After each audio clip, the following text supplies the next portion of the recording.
very warm welcome to Eye on the Money, the television show that gives you insights into how to improve your financial well-being as well as make your money work for you. I'm Ingrid Nantege. Now, unfortunately, I'm so sad. Today we wrap up our series with Centonomy, but we're doing it with a bang. And with just a matter of weeks left to the festive season, today we've decided to give you practical tips on how to prepare for the holidays. Now, whilst the latest tech gadgets or even a brand new pair of socks are usually very welcome gifts, debt and financial worries are certainly not. But unfortunately, once the excitement of Christmas is over, that's what some of us could face come January. The good news, with a bit of financial planning, you can avoid the dreaded Christmas debt hangover and see in the new year stress-free. Joining me on the show today to tell us how this can be done is none other than Rubin Njonjo, Entrepreneur Program Manager at Centonomy.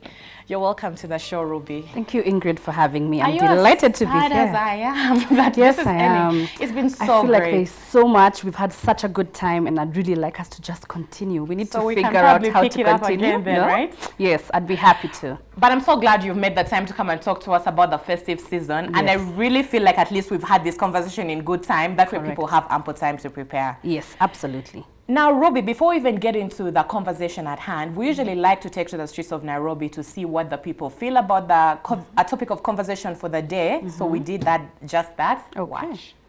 Before, I used to spend, and then when it comes to January, there are some challenges. Mostly you find that you overspend. And from January, you only recover at around April.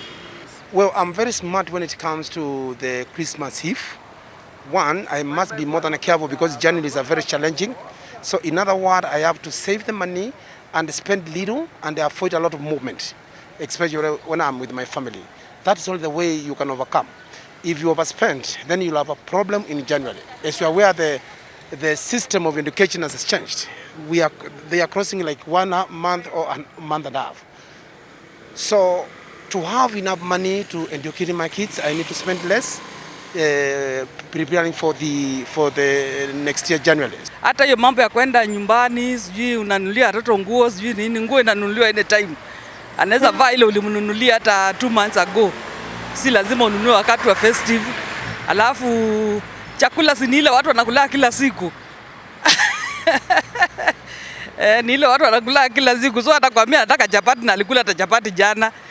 So at least unajaribu kuminimize hiyo budget ya wakati wa Christmas.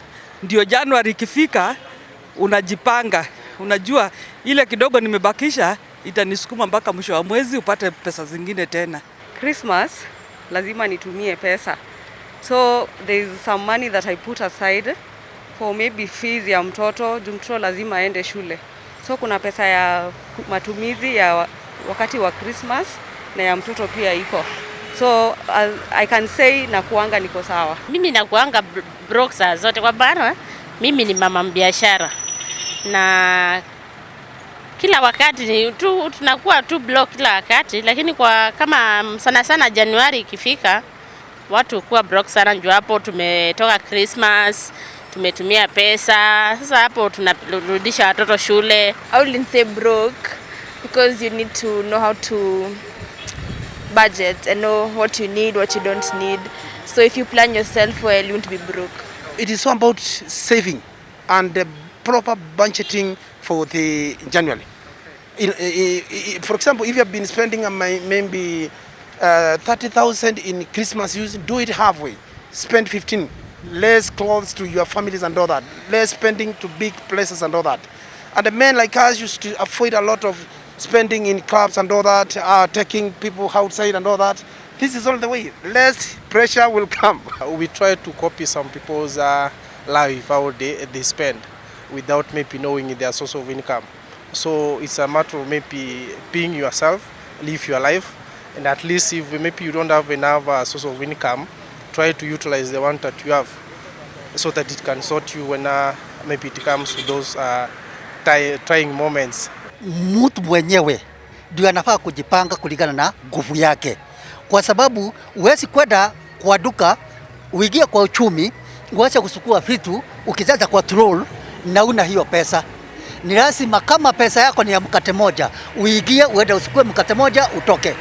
Kwa hivyo hata December sio lazima ati uende Kiamaiko ununue mbuzi ukuje usije, na unajua Januari shule inahitaji. You need to plan yourself. You need to set the amount you need to use. You need to have a budget. And then you should spend the excitement which comes with the season. And at least you should, at the back of your mind, you should know that there are responsibilities coming. And as you know, these days there is not a lot of cash flow. So that means if you don't plan yourself with the little you have, there will be issues, the coming year. The more you live, the more you understand. I have to use this month. For the next month, I also have to use this. So by the time January ifike, kama unapata 60,000, utakuwa umejua ya kwamba 40,000 nimeiweka nitatumia kitu fulani. So ni mtu tu kujipanga. Hakuna kukua broke as long as you planning yourself well. You need to know what you need, like if it's in your household, the things you need, your transport, everything. So if you know in a week you need to travel this number of times in town, you need to arrange how you're going to go and everything, and you put the specific things you need for your house, like bread and everything, or tea, whatever you need.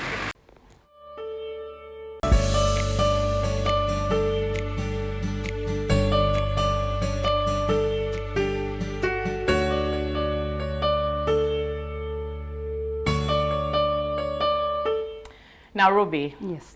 The festive season is very fast approaching. Now we're well into November. Yes. But we all know, like, with a lot of excitement that comes with the festive season, also comes the aftermath of the festive season. Correct. Now, just to pick your mind, as someone who really deals in personal finance and really talks to people about money habits, why, first of all, do you think we always have a situation whereby every single year, without any fail, and Ruby, I'm one of those people also, whenever we get out of the festive season, we've had such a great time, there's always that extreme poverty that comes with it. Why do you think we're always somehow faced with this situation year in, year out? Okay, that's a really good question, Ingrid. And first of all, just to start by saying festivities are exciting. We get excited. We are happy to just celebrate, to bond with family, to enjoy ourselves. But what we don't do, Ingrid, is we don't plan. We get into December with a lot of excitement. Yes, we know there's January, but we jump straight into it and we are so excited and we go and celebrate and we have fun, only to get to the end and wonder, oh no, what are we gonna do next? So that, I think, is the major challenge for a lot of us. We don't plan. So we find ourselves, yes, you have a lot of fun, but it ends in grief, in sadness, in complications, and we're there wondering, oh no, is it January? What are we gonna do? Yeah. So Ruby, even as we talk, and at least for myself, I'll be a testimony and say you're right about that. With me, it's probably because of lack of ample planning. But also, if you look at a situation where throughout the year, you've had all these other things to worry about. I mean, you're not only looking forward to Christmas, right? You've gone through the whole motions of the whole year, struggling with whatever you're struggling with. So maybe sometimes the festivities might not always come top of mind when it comes to the planning aspect. So I would like to ask, if it comes to planning to avoid the situation that we've been talking about in January, how soon is too soon to start planning? So I don't think you can start as early as possible. So now if we find ourselves today here, we're in November. So let's start with today. If realistically you haven't planned, that's okay. You're not too late. We still have some time. We have this month and next month to get into it. So let's start today. It's not too late. We just need to start. And I think to just break it down, don't look at it as a very big thing. Simplify it. Just take your pen and your paper, write down what do you want to have for this particular season. And Ingrid, even as we go down to get into planning, I want to say this today, that as we start the planning, let's start with January. Plan for January first, then come back to December. And why am I saying this? Because for January, you have a lot of essential things. You will need to pay rent. You will need to pay school fees if you have a child. You'll need to eat. You'll need to pay electricity and all the other bills that come with it. So let's start this time round from January and then come back into December. Now, Ruby, I would like you to explain to us this planning process, what it should look like, right? Because for someone who's sitting over here where you say, you know, plan for January, moving backwards, I may not really exactly know where to start. So when you're thinking through this planning process, what should go into it, right? So should I write down Christmas food, 20K, Christmas clothes? Just give us a rundown, a breakdown of even when you sit down, so that's to make it foolproof and have all the loose ends tied up. Yes. What should the planning process look like? What should individuals think about even when they're coming up with this plan for the festive season? Okay, great. So as I said we start with January. So we'll start with the January budget, and we'll start with the essentials, the things that you can't live without. So, and I'm sure those are the things that we do even currently. I hope that we plan for the things that we can't live without, but even if we don't, let's start. So we'll start with thinking about where you live. So your rent, we'll think about your clothes, for example, if you need to get any. We'll think about food. We'll think about your utilities, the things that you can't live without. So once we are done with that, now we can come into the festive season. And remember, we are now looking back and seeing, okay, we've been able to sort out everything that we require for January. Now let's come back and see how much do we have in our kitty. Then now from that kitty, we can then plan. And I like the way you asked, are we going to write Christmas food 20,000? It's true, it's a reality. And the sooner we factor it, the better we're able to plan. So yes, we'll write Christmas food. We'll also write maybe decorations. We'll talk about maybe gifts, want to give gifts to people. But the thing we'll need to remember is we are working with what we have. So in the event that we realize what we have maybe might not cater for all these needs, then we can begin to cross them out. And I'd ask guys to just write down everything you desire, but be realistic, because at the end of the year, we acknowledge it's also been a tough year. Actually, a tough 2 years. Right. Yeah. Right. So a lot has been going on. So let's write it down and then let's prioritize. If we're looking at something like Christmas, the beauty about it is we have some reusable items. Let's not forget about that. So let's go back to the reusable items and let's unpack them. Let's see, is everything working? Yes, it is. So for example, if you had a Christmas tree, cross that out, you already have one. If you had Christmas lights, cross that out. And then this season is a season for family. So I would like to ask guys, let's join together. So let's say if you're celebrating it with your sister, your mom, your dad, your parents, sit down together. If we could plan together, the better. Because what this will do is, like for Christmas food, Ingrid, as you were saying, instead of 20,000, you'll realize we are 5. If we can all pull in, then maybe Ingrid can contribute 4,000. The other person will contribute 4,000. So the weight also draws back. So we don't get overwhelmed and feel like, hey, this is a lot of money. I don't have it. What do I do? Yeah, so pull in people together and let's do it together so that it makes it easier. And then another thing we need to look at is we have all these points. We walk into supermarkets and we have points. Let's redeem the points so that if you don't have cash or if you're cash strapped, you have some points. What can you do with those points? Right. So again, going back to your list, this is what you want to acquire. You have the points. Take up the points, redeem them, get what you need. But the thing we need to remember is sometimes we won't be able to have everything, so let's prioritize. Let's prioritize so that nothing catches us by surprise, and we also don't find ourselves in that excitement and then we begin to feel like, oh my God, what do I do? So for me as a mom, some of the places that I can plug is, we can also look into thrifting. Like for example, if I'm thinking about buying my children's stuff, I realize my budget is a little, I can look into thrifting instead of buying new things. And there are so many interesting thrift stores, even on Instagram these days and Facebook. You can find some really cool thrift stores that have really nice stuff that's affordable. And another thing that I usually look up to, as me, this is my opinion, I go to House of Leather a lot. So many things that you can buy for the kids, prices. Even for adults. The prices are very good. And things like cards. If you have children, this would be an exciting time to do it yourself. I mean, we've embraced CBC. There's so much that's going on there. Why don't we use those skills? Imagine if you got a card from, your daughter or your son or your niece or nephew that's handwritten, stuck with the beautiful little butterflies that they cut out from somewhere. It adds so much value because it's sentimental. So those are some of the things that we can begin to think of. We can still have an amazing time with a good budget, but the thing about it is that we plan so that there will be no surprise. Once we're looking at it, we'll be able to tell. So once you've written down and imagine, it's not going to pull down the fan. In fact, what it's going to do is help you be comfortable, because now we have the tree, we have the lights, we have the money for the food, and Ingrid is coming with her 4K, I'm coming with my 4K, John is coming with his 4K, so already food is sorted out. Then we go to next, if we're having some drinks, what are they, how much are they? If we are going to go somewhere maybe outside and have a picnic, picnic, how much will that cost? How much is the transport cost? So we are ready. So we're coming into a season where we're going to have some fun, but we'll have fun knowing what to expect. So that when we get to January, we are happy. We want to, this time round, let's give it a try. Let's try and be so happy walking into ready. January. Oh my God, I'm ready as well. I'm absolutely And ready. actually, Ruby, even with some of these DIY projects you're talking about where you Yes. make the cards with your kids, I feel like that would also create a very nice bonding moment, which is really what the holidays are about. Yes. But if we're talking about the excitement that comes with the season, Yes. I would also like to talk about the promotions, the offers that are always out there when it comes to December. Yes. I'm always one of those people who's baited by those offers. And I usually, I mean, you look at one thing and it costs so little, but before you've bought so much and it has added up and you're stuck in a rut. Yes. So my question is, when taking advantage of these offers, is it recommended? Should you really go heavy on taking advantage of promotions, discounts, offers, or is that where you go wrong and you end up getting caught in a trap? What would you say on that? That's an excellent question. So, Ingrid, currently we're going into Black Friday, yeah? And I know there are so many deals. You know, you see phones, you see this at affordable prices. Right. But remember, affordable is relative to your budget. We would think it's affordable, but you need to go back and look to it. So remember the plan we talked about. In fact, some of the festive things that you need, this would be a good time to buy them because they're Black Friday deals. But what we are saying is, even as you're getting excited over the sales and the discounts and all that you're gonna see, remember, we have a plan. So what is our plan? And so this plan would cut across. So if you're looking at Black Friday deals, for example, because you have a December plan and you have a January plan, you can look at maybe some things that you need for school. If they are affordable now, yay, because you can tick off that and save some money from it. Then we go into the festive one, the December one. Some things that you need for December, absolutely, get them at a deal for sure.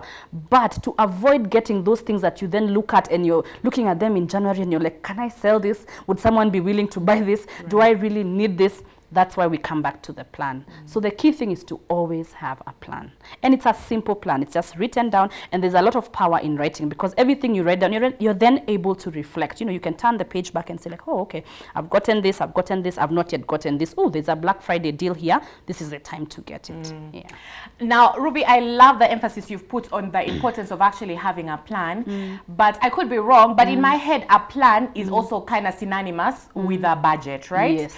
So when we come to the festive season and budgeting for the festive season, we cannot will underscore the fact that regardless of the fact that this is a whole season that people look forward to. In fact, when it comes to the festive season, I always feel like you spend so much for one day that you would even ideally spend as a house in a month, right? Correct.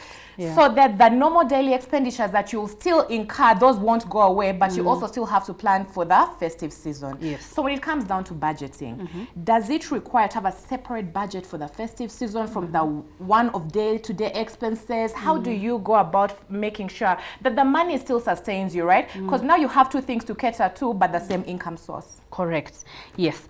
So if you, for example, if you've been budgeting from earlier, then you already have an existing monthly budget for everything. But even if you haven't, this is the time to start. So write down the November budget. Let that be the guide. Yeah. You have the things that are obvious that you must always cater for. Then you have now the money that's left. Yes. Create a holiday budget. And remember, you're creating it after you've already sorted out the January one. So the January one, you separate, you've figured it out. So let's say, for example, after creating your January budget, let's say you're left with 20K. Now come down and write for this. And that's maybe if it's total your income, or if let's work with, depending on however much you want to spend, but it has to be reflective of your budget. So you've paid the bills in January, you have 20K left. Come and write down the holiday budget.